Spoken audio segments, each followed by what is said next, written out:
দাজ্জাল কিয়ামতের পূর্ব মুহূর্তে আপনাদের পিতা বা মাতাকে জীবিত করে আপনাদের সামনে পেশ করবে। বাস্তবে আপনাদের পিতা মাতা মারা গেছে, দাদা দাদি মারা গেছে, এখন কবর থেকে উঠে আসবে এই স্টেজে জীবিত অবস্থায়। এই দেখানোর মাধ্যমে, এই কারিশমা দেখানোর মাধ্যমে দাজ্জাল দাবি করবে যে সে আল্লাহ, কিন্তু সে আল্লাহ নয়। কিন্তু আল্লাহ সুবহানাহু ওয়া তাআলা এটি করার অনুমতি তাকে দিবেন। তো আল্লাহ সুবহানাহু ওয়া তাআলা ইতিপূর্বেও বহু মৃত মানুষকে জীবিত করেছেন, একজন নবীকে মৃত মানুষকে জীবিত করার মোজেজা দিয়েছেন, আর দাজ্জালও অসংখ্য মৃত মানুষকে জীবিত করবে। সুতরাং মৃত মানুষকে জীবিত করা কঠিন কিছু না সহজ কিছু? বলেন তো, মৃত মানুষকে জীবিত করা কঠিন না সহজ? সহজ। এতক্ষণ আলোচনায় কি বুঝলেন? সহজ। ঈসা আলাইহিস সালাতু ওয়াস সালাম সকাল সন্ধ্যা মৃতকে জীবিত করত, আর দাজ্জাল সকাল সন্ধ্যা মৃতকে জীবিত করবে। অতএব আপনি যে মৃত্যুবরণের পর জীবিত হবেন এটা অতি সহজ। মানুষই আপনাকে জীবিত করতে পারে, ঈসা আলাইহিস সালাম জীবিত করতে পারে, দাজ্জাল জীবিত করতে পারে আল্লাহর অনুমতিতে, তো আল্লাহ তো পারবেই। অতএব মৃত থেকে আমরা জীবিত হবই। অতএব পরকালের জীবনের প্রতি আমাদের বিশ্বাস এবং ভরসা থাকতে হবে অগাধ। ছিল ঈমান এবং ইলম। ঈমান বিল গায়ব, অদৃশ্যের উপর বিশ্বাস, আর ইলম আল্লাহ সুবহানাহু তাআলা এবং তার রাসূলের পক্ষ থেকে আসা ইলম বা জ্ঞান। আমিও গত কয়েকদিন যাবৎ ঈমানের উপর বক্তব্য দিয়েছি। ঈমান বিল গায়ব। ঈমান বিল গায়েব হচ্ছে মুসলমানদের সবচেয়ে বড় সম্পদ। আর ঈমান বিল গায়েব না থাকলে মুসলমানেরা সবচেয়ে দুর্বল। কয়েকটা উদাহরণ দিই আপনাদের সহজভাবে বোঝার জন্য। মুসা আলাইহিস সালাতু ওয়াস সালাম ফেরাউনের তুলনায় দুনিয়াবি শক্তিতে সবচেয়ে দুর্বল ছিলেন। আজকের গাজার মানুষও ইসরায়েলের কাছে অত দুর্বল নয় মুসা আলাইহিস সালাতু ওয়াস সালাম ফেরাউনের কাছে যত দুর্বল ছিলেন দুনিয়াবিভাবে। তো মুসা আলাইহিস সালাতু ওয়াস সালাম যদি দুনিয়াবি বিজয়ের চিন্তা করতেন দুনিয়াবিভাবে, দুনিয়াবি পদ্ধতিতে, তাহলে তিনি কখনোই বিজয় অর্জন করতে পারতেন না।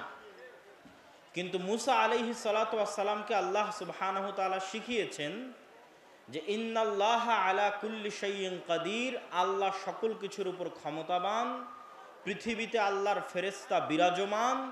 অতএব মুসা তুমি আল্লাহর ক্ষমতার উপর ভরসা রাখো এবং আল্লাহ সুবহানাহু তাআলার ফেরেশতা তোমার সহযোগিতার জন্য সর্বদা তোমার সাথে আছে।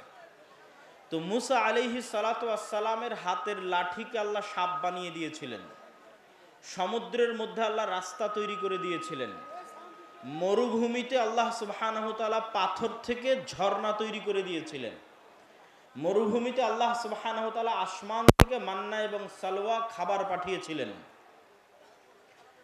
এবং আল্লাহ সুবহানাহু তাআলা তাদের জন্য এমন অসংখ্য ব্যবস্থাপনা করেছিলেন যেগুলো গায়েবী মদদ ছাড়া সম্ভব ছিল না, দুনিয়াবি কোনো শক্তি দিয়ে সম্ভব ছিল না। ঠিক তেমনি আমরা যদি মুহাম্মদ সাল্লাল্লাহু আলাইহি ওয়াসাল্লাম, আবু বকর, ওমর, ওসমান, আলী রাদিয়াল্লাহু তাআলা আনহুম এদের জীবনী দেখি, খালিদ বিন ওয়ালিদ, আমর ইবনে আল আস এদের জীবনী দেখি, তাহলে তৎকালীন বিশ্বের রোমান সাম্রাজ্য এবং পারস্য সাম্রাজ্যের তুলনায় দুনিয়াবি শক্তির দিক থেকে আজকের মুসলমানদের তুলনায় শতগুণ দুর্বল ছিল আবু বকর, ওমর, ওসমান, আলী রাদিয়াল্লাহু তাআলা আনহু। আজকের মুসলমানেরা আমেরিকা এবং ইসরায়েলের তুলনায় যত দুর্বল, মুহাম্মদ সাল্লাল্লাহু আলাইহি সাল্লাম এবং তার সাহাবীরা রোমান এবং পারস্য সাম্রাজ্যের তুলনায় তার চেয়ে শতগুণ বেশি দুর্বল ছিলেন। তাহলে তখনকার মুসলমানেরা বিজয় অর্জন করলো, এখনকার মুসলমানেরা মাজলুম কেন? কারণ কি? মুসা আলাইহিস সালাতু ওয়াস সালাম বিজয় অর্জন করলো, আজকের মুসলমানেরা মাজলুম, কারণ কি? কারণ একটাই, যে খালিদ বিন ওয়ালিদ, আমর ইবনে আল আস, আবু বকর, ওমর, ওসমান, আলী রাদিয়াল্লাহু তাআলা আনহুম এরা গায়েবের উপর ইয়াকিন রাখতেন। কেমন ইয়াকিন? দুই একটা ঘটনা শোনাই। গায়েবের একটা বড় বিষয় হচ্ছে ফেরেশতা। দুই একটা হাদিস শোনাই ফেরেশতাদের সম্পর্কে। একদিন এক সাহাবী যুদ্ধ করছে, তো দুই পাশে দুইজন সাদা ধবধবে পোশাক পরিধান করে তারাও যুদ্ধ করছে। সাহাবী বলছে আমি এদেরকে পূর্বেও কোনোদিন দেখিনি, পরেও কোনোদিন দেখিনি। রাসূল সাল্লাল্লাহু আলাইহি ওয়াসাল্লামের সামনে যখন বর্ণনা দেওয়া হলো, তিনি বললেন এরা ছিল জিবরাইল আর মেকাইল, আল্লাহ পাঠিয়েছিলেন যুদ্ধ করার জন্য। আল্লাহু আকবার। উহুদের যুদ্ধে হানজালা রাদিয়াল্লাহু তাআলা আনহু শহীদ হয়েছে। তিনি বাসর ঘর থেকে বের হয়ে যুদ্ধের মাঠে গেছিলেন। রাসূলুল্লাহ সাল্লাল্লাহু আলাইহি ওয়াসাল্লামকে সাহাবীরা বললেন তাকে গোসল দেওয়াতে হবে। রাসূল সাল্লাল্লাহু আলাইহি ওয়াসাল্লাম উত্তরে বললেন তাগসিলুহুল মালায়েকা, ইতিমধ্যেই ফেরেশতারা তাকে গোসল দেওয়া সম্পূর্ণ করেছে। আল্লাহু আকবার। খন্দকের যুদ্ধে রাসূল সাল্লাল্লাহু আলাইহি ওয়াসাল্লাম যুদ্ধ শেষ করে অস্ত্র রেখে গোসল করতেছেন। গোসল শেষ হয়ে বের হয়ে দেখছেন জিবরাইল আলাইহিস সালাতু ওয়াস সালাম এসে উপস্থিত। তিনি বলছেন আপনি অস্ত্র রেখে দিয়েছেন, আমরা তো অস্ত্র রাখিনি। তো কেন তোমরা অস্ত্র রাখনি? তো মদিনায় অবস্থান করা তিনটা ইহুদি গোত্র, বানু কুরাইজা, বানু কায়নুকা, বানু নাজির, তারা মুহাম্মদ সাল্লাল্লাহু আলাইহি ওয়াসাল্লামের সাথে লিখিত চুক্তিবদ্ধ ছিল যে মুহাম্মদ সাল্লাল্লাহু আলাইহি ওয়াসাল্লামকে তারা সহযোগিতা করবে। কিন্তু খন্দকের যুদ্ধে তারা গাদ্দারি করেছে, মুনাফিকি করেছে। তো জিবরাইল বলছে শুধু কাফেরদের পরাজয় নয়, মদিনার মধ্যে থাকা মুনাফিকদেরকেও শেষ করতে হবে, তাদেরকেও মদিনা থেকে বের করে দিতে হবে, তাদের শাস্তি বাস্তবায়ন করতে হবে, গাদ্দারির শাস্তি। তো আনাস রাদিয়াল্লাহু তাআলা আনহু বলছে রাসূল সাল্লাল্লাহু আলাইহি ওয়াসাল্লাম আমাদেরকে বললেন চলো আমরা বের হই, জিবরাইল বের হতে বলছে। তো যখন সাহাবীরা বানু কুরাইজা, বানু কায়নুকা, বানু নজির গোত্রের দিকে অভিযান পরিচালনার জন্য বের হলেন, তখন তারা তাদের সামনে জিবরাইলের ঘোড়সওয়ার বাহিনীর উড়ন্ত ধুলা দেখতে পাচ্ছিলেন। বলেন আল্লাহু আকবার। আনাস রাদিয়াল্লাহু তাআলা আনহুর বর্ণনা যে তারা নিজেরা দেখছিলেন জিবরাইলের বাহিনীর উড়ন্ত ধুলা। একদিন রাসূল সাল্লাল্লাহু আলাইহি ওয়াসাল্লাম মসজিদে নববীতে বসে আছেন, একজন ব্যক্তি আসলো। ওমর রাদিয়াল্লাহু তাআলা আনহু বলছেন মদিনার কেউ তাকে চিনে না, আর সফরের কোনো চিহ্ন নাই। জিজ্ঞেস করছে ইসলাম কাকে বলে, ঈমান কাকে বলে, ইহসান কাকে বলে, কিয়ামত কখন হবে। সবকিছু জিজ্ঞাসা শেষে যখন বিদায় নিচ্ছে, তখন রাসূল সাল্লাল্লাহু আলাইহি ওয়াসাল্লাম জিজ্ঞেস করছেন তোমরা জানো ইনি কে? বলে না আমরা তো জানি না। তো বলে ইনি হচ্ছেন জিবরাইল আলাইহিস সালাতু ওয়াস সালাম, এসেছিলেন তোমাদের দ্বীন শিক্ষা দেওয়ার জন্য। তো রাসূল সাল্লাল্লাহু আলাইহি ওয়াসাল্লামের জীবদ্দশায় ফেরেশতা সংক্রান্ত যদি শুধু হাদিস জমা করি, রাসূল সাল্লাল্লাহু আলাইহি ওয়াসাল্লাম বলতেছেন যে জিবরাইল আমাকে মিসওয়াক করতে বলছে কেননা আমার মুখের গন্ধে সে কষ্ট পায়।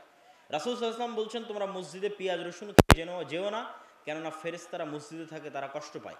রাসূল সাল্লাল্লাহু আলাইহি ওয়াসাল্লাম একদিন বললেন বাড়িতে আজকে জিবরাইল আসেনি, ঘটনা কি? তো বাড়িতে ছবি ছিল, জিবরাইল আসেনি। রাসূল সাল্লাল্লাহু আলাইহি ওয়াসাল্লাম বললেন যেই বাড়িতে ছবি আছে, যেই বাড়িতে কুকুর আছে, সেই বাড়িতে জিবরাইল প্রবেশ করতে পারে না বা রহমতের ফেরেশতা প্রবেশ করে না।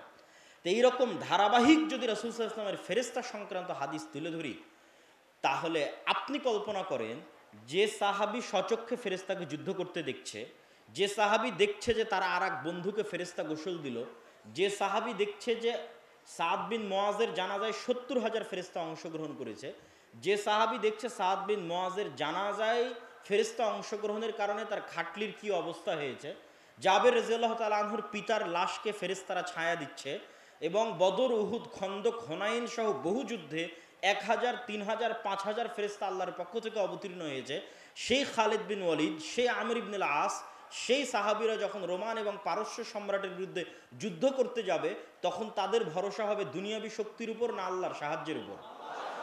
আল্লাহর সাহায্যের উপর। এবার আপনি বুকে হাত দিয়ে দেখেন যে আপনি বিশ্বাস করেন কিনা ফেরেশতা আছে। সাহাবীদের বিশ্বাস কোন লেভেলের ছিল আর আমাদের বিশ্বাস কোন লেভেলের?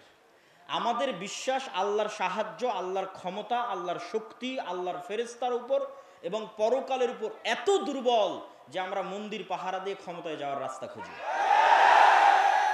কেননা বিশ্বাস নাই আল্লাহর সাহায্যের উপর। অতএব কম্প্রোমাইজ করে দুনিয়াবি কলা কৌশলের মাধ্যমে আমাকে ক্ষমতায় যেতে হবে। কিন্তু মুসা আলাইহিস সালাতু ওয়াস সালাম, মুহাম্মদ সাল্লাল্লাহু আলাইহি ওয়াসাল্লাম এবং তার সাহাবীরা প্রমাণ করেছে শুধু ঈমান বিল গায়েব দিয়ে আল্লাহর সাহায্যের মাধ্যমে শুধু বাংলাদেশ নয় সমগ্র পৃথিবীর ক্ষমতা অর্জন করা সম্ভব। সম্মানিত উপস্থিতি, কিন্তু ওই ঈমানের লেভেল আমাদের নাই। তো উনি আলোচনা শুরু করেছিলেন ঈমান দিয়ে। তো ঈমানের দুটা পয়েন্ট আমি আমার বক্তব্যের মধ্যে থেকে যুক্ত করে বক্তব্য সামনের দিকে এগিয়ে নিয়ে যাব যতক্ষণ আপনাদের শাইখ আব্দুর রাজ্জাক বিন ইউসুফ না আসছে। ঈমানের দ্বিতীয় পয়েন্ট হচ্ছে আল ঈমান বিল আখিরাহ, পরকালের প্রতি বিশ্বাস। পরকাল মানে পুনরুত্থান। মরবো এ কথা সবাই জানি, কিন্তু মরার পর জীবিত হব কিনা এটা নিয়ে প্রশ্ন।